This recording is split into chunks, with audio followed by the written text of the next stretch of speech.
মই এজন নিউৰোসাৰ্জন হিচাপে আপোনালোকক এটা খুবেই বৰ্তমান সমাজত প্ৰয়োজনীয় এটা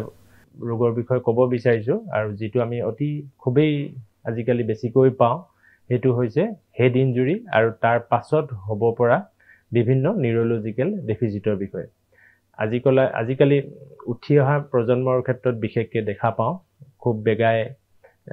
মটৰচাইকেল চলোৱা হেলমেট পৰিধান নকৰাকৈ মটৰচাইকেল চলোৱা বা সিট বেল্ট পৰিধান নকৰাকৈ গাড়ী চলোৱা ফলত হ'ব পৰা এক্সিডেণ্টৰ বাবে আমি বহুতো মূল্যৱান জীৱন হেৰুৱাওঁ উঠি অহা ল'ৰা ছোৱালী হেৰুৱাবলগীয়া হয় প্ৰায়ে দেখা পাওঁ বহুত ক্ষেত্ৰত হেড ইঞ্জুৰি পেচেণ্টৰ অপাৰেশ্যন কৰি চিকিৎসা কৰা বা অপাৰেশ্যন নোহোৱাকৈ চিকিৎসা কৰাৰ পিছতো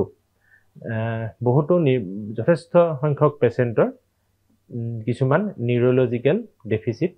থাকি যায় সেই নিউৰলজিকেল ডেফিচিটটো এবাৰ হোৱাৰ পিছত গোটেই জীৱনৰ কাৰণে সেই প্ৰব্লেমবিলাক থাকি যায় আৰু পেচেণ্টগৰাকীৰ লগতে পৰিয়ালৰ মানুহৰ টকা পইচা খৰচৰ উপৰিও পেচেণ্টগৰাকী পাছত যিবোৰ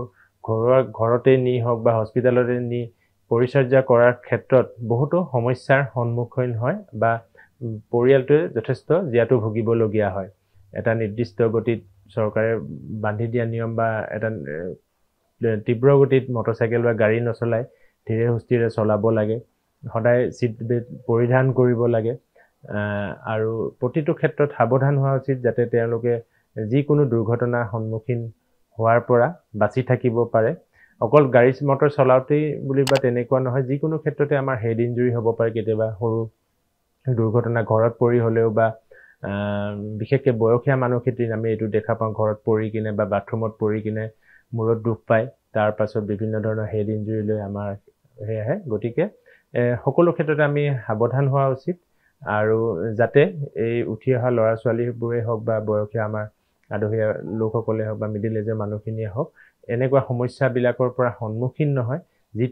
যিবোৰ বিপদৰ পৰা আমি আঁতৰি থাকিব পাৰোঁ সেই তেনেকুৱা ধৰণৰ পৰিস্থিতিলৈ নগৈ সাৱধানে চলা ফুৰা কৰা উচিত যাতে আমি বহুতো জীৱন হেৰাবলগীয়া নহয় বা হেড ইঞ্জুৰিৰ পাছত থাকি যোৱা বিভিন্ন স্নায়ু ৰোগ জড়িত ডেফিচিয়েঞ্চিৰ কাৰণে আমি সমস্যাৰ সন্মুখীন হ'বলগীয়া নহয়